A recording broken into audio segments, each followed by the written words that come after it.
김민진 씨였고요. 바로 이어서 최진영 변호사와 이 윤창호법의 국회 통과 전망이라든지 현행 음주운전 처벌 규정에 대해서 살펴보도록 하겠습니다. 변호사님 나와 계십니까? 네, 안녕하세요. 최진영입니다. 예, 안녕하세요. 이 방금 윤창호법 초안을 마련한 친구들 중 한 명인 김민진 씨와 얘기를 해봤는데요.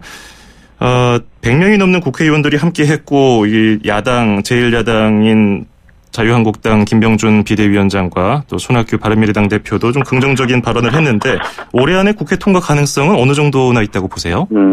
굉장히 높다.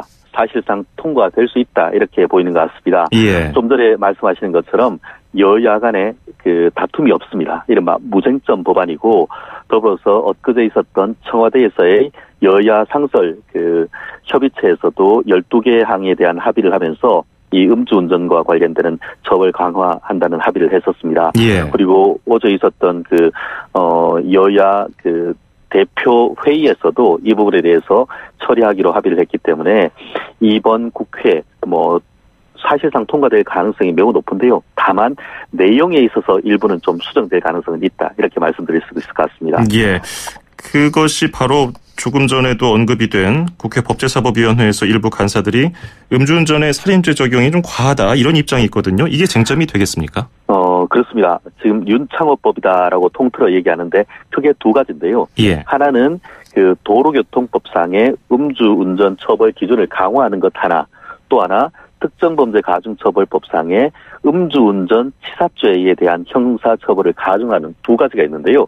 말씀하신 것처럼 드린 것처럼 음주운전 자체를 처벌하는 도로교통법 같은 경우에는 쉽게 말하면 옛날엔 소주 2잔까지는 된다라고 했다가 이거를 0.02로 해서 소주 1잔 이상은 안 된다라고 지금 바꾸는 것. 이 부분은 처벌 통과되는데 어려움이 없어 보입니다. 다만 음주운전 치사를 살인죄까지로 처벌하는 이 부분은 논란의 여지가 없진 않는데요. 살인죄 같은 경우에는 사형, 무기 또는 5년 이상의 유기징역인 반면에 현행 특가법상의 음주운전 치사는 1년 이상의 유기징역입니다. 그런데 이거를 살인죄까지 한꺼번에 급격히 올릴 경우에는 한마디로 결과적으로 사람이 사망했다는 결과 책임에서는 동일하지만 이른바 행위불법, 과연 살인의 의사를 가지고 살인의 고의를 가지고 했는 것과 음주운전 하던 결과 사람을 사망에 이르게 한 것을 같이 평가를 할 수 있는가, 이 부분에 있어서의 어떤 헌법적 문제가 있기 때문에 처벌 수위를 상당 부분 높이되 이 부분이 살인죄까지 높일지에 대해서는 국회에서의 좀 더 그 활발한 논의가 필요한 것이 아닌가 생각합니다. 예, 이 부분이 핵심 쟁점이 될 것 같은데요. 그런데 이번에 문제가 되고 있는 그 부분, 그것을 좀 낮추더라도 어쨌든 지금 현행 처벌 기준은 약하다는 인식이 대부분의 국민 여론 아니겠습니까? 그런데 법조계에서는 지금 현행 처벌 기준이 적정하다고 보고 있는 분위기가 많은가요? 그런 건 아닙니다. 예. 현행 법조인들조차도 지금 현재와 같은 그 처벌 기준이 지나치게 솜방망이 처벌이다, 이런 그 논란이 상당히 많습니다. 예. 물론 변호사 입장에서는 그 의뢰인이 그 음주운전을 해가지고 구속되면은 그거를 최대한 풀어달라 여러 가지 얘기를 합니다만 실제 속마음은 정말 당신 이렇게 해가지고 해서 정말 이 풀려나는 것이 무슨 의미가 있겠느냐라는 그런 생각을 가질 때가 사실 솔직히 없지 않습니다. 예. 그런 점에서 법조인들도 그 한 사람 한 사람의 행위에 대해서 변호사의 조력을 받을 권리가 있기 때문에 이런 부분에 대해서 변론은 하지만 현실적인 법 처벌 현상에 있어 가지고는 지나치게 법원의 어떤 솜방망이 처벌에 대해서는 속으로 좀 불편한 그런 점이 없지 않습니다. 그렇군요.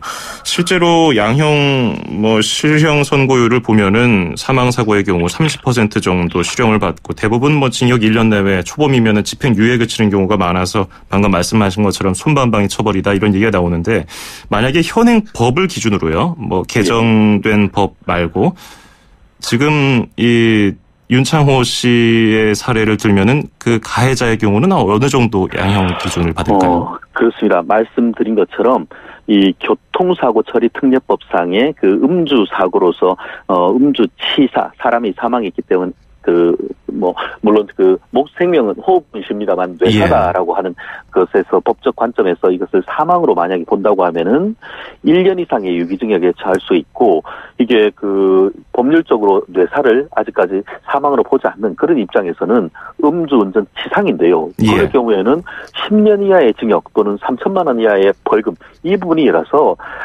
현실적으로 처벌 수위가 어느 정도 될지에 대해서는 가늠하기가 쉽지 않습니다. 근데 좀 전에 지금 앵커께서 말씀하신 것처럼 작년 2017년에 전국적으로 음주 치사 사건이 한 430명 정도 됐는데요. 쉽게 말하면 하루에 한 명 이상 그 음주 운전자에 의해서 사망하는 결과가 있다는 건데 문제는 실형이 10건 중에 3건 정도밖에 안 되고 통계적으로 7건은 합의했다는 이유로 집행유예가 나온다라는 점인데요. 말씀드린 것처럼 법조인들조차도 이와 같이 음주치사에 대한 어떤 처벌 기준은 있습니다만 합의했다, 반성한다, 뭐 초범이다 이런 이유로 해서 그 실형보다는 그 집행유예가 받는 그런 경향이 많기 때문에 물론 뭐 변호사 입장에서 풀어주는 것이 성공했다는 점에서는 의미가 있겠지만 사회 전체적으로 봤을 때는 과연 이와 같은 형사 정책이 적합한지에 대해서 비판의 여지가 큰 것이 아닌가 생각합니다. 그리고 지난 5일에 인천국제공항 고속도로에서 만취 상태로 차량을 몰면서 역주행을 한 30대 운전자가 있는데 경찰과 함께 10km나 추격전을 벌여서 붙잡혔습니다. 근데 경찰에 따르면 역주행 과정에서 충돌 사고가 없었고 피해가 경미해서 단순 음주운전 혐의로만 우선 입건했다고 하던데 이렇게 걸리지만 않으면 무죄라는 것처럼 별일 없으니까 괜찮다는 결과에 대해서 어떻게 보세요? 참 그게 이른바 죄형 법정주의에 따르는 결과이다라고 보는데요. 말씀드렸듯이 아무리 음주운전을 했다 하더라도 사람을 다치거나 물건을 손상시키지 않을 경우에는 단순 음주운전으로 처벌될 수밖에 없는 그런 상황입니다. 다만 뭐 행위가 아무리 밉다 하더라도 법에 정한 처벌을 해야 되는데 좀 전에 말씀하신 그런 인천공항 사건 같은 경우에는 음주했는 그 음주 수치가 굉장히 높고 더불어서 음주운전을 했는 거리가 10km 이상 넘으며 나아가서 경찰이 추격했음에도 불구하고 사실상 음주 측정 거부에 해당하는 행위를 보냈다는 점에서 이 부분에 있어가지고는 단순히 음주운전했다 하더라도 벌금형으로 끝날 것 같지는 않다. 이 부분에 대해서는 법원에서도 엄중히 처벌할 가능성이 높지 않을까 생각합니다. 그렇군요. 그리고 법에서 흔히 말하는 미필적 고의는 자신의 행위로 인해서 어떤 범죄 결과의 발생 가능성을 어느 정도 알면서도 그 행위를 저지르는 것을 말하지 않습니까? 그런데 음주운전이 당연히 대형 사고를 일으킬 수 있고 인명피해까지 낼 수 있다는 것은 누구나 다 아는 사실인데도 그걸 알고 술을 마시고 운전을 한다면 미필적 고의를 적용해야 되는 거 아니냐 이런 얘기에 대해서는 어떻게 보시는지요? 그렇습니다. 이 부분에 있어서는 미필적 고의의 좀 다른 말이 확정적 고의입니다.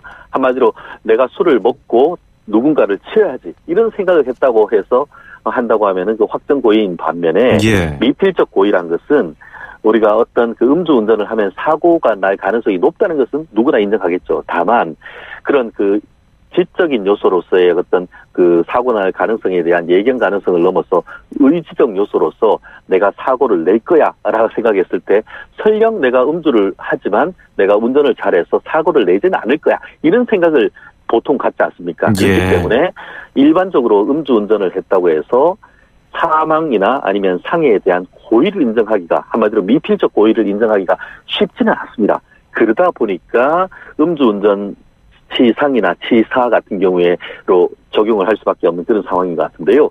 말씀드렸듯이 다른 범죄와 달리 음주운전 같은 경우에는 많은 그 국민들이 설령 그렇다 하더라도 이런 부분에 있어가지고 음주운전으로 인한 사망이나 살인사건 같은 경우에 고의 부분을 특히 미필적 고의 부분을 조금 더 폭넓게 다른 범죄보다 폭넓게 인정해야 되는 것이 아닌가 하는 비판이 있는데 그런 부분에 있어서는 그 법조계에서 국민들의 어떤 그런 법 감정 부분을 좀 고려해야 될 부분도 없지 않다고 봅니다. 현행법 수준이 그렇기 때문에 지금 법을 개정해야 되는 거 아니냐 이런 목소리 국민 여론이 높은 것 같은데요. 이와 관련해서는 계속해서 우리가 관심을 갖고 또 다른 이슈에 밀려서 이 이야기가 다시 또 잦아지는 일이 없도록 관심을 갖고 봐야겠습니다. 오늘 말씀 잘 들었습니다. 고맙습니다. 감사합니다. 네, 지금까지 최진영 변호사였습니다.